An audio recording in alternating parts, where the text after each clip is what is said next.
Ha.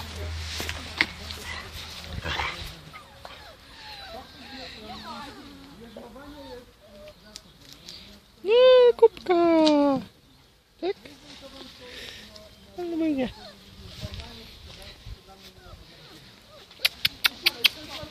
Chodź. Chodź.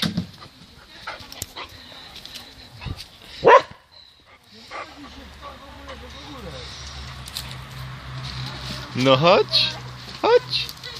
Chodź. Chodź. Chodź. Chodź.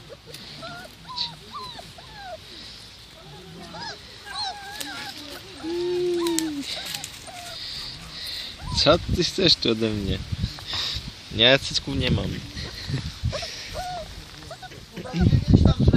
Już. Najlepiej cały ten pojemnik tam przynieść. Już. Ale ty, one tam niesamowite są te psy. Super są. Aktywne jak diabli.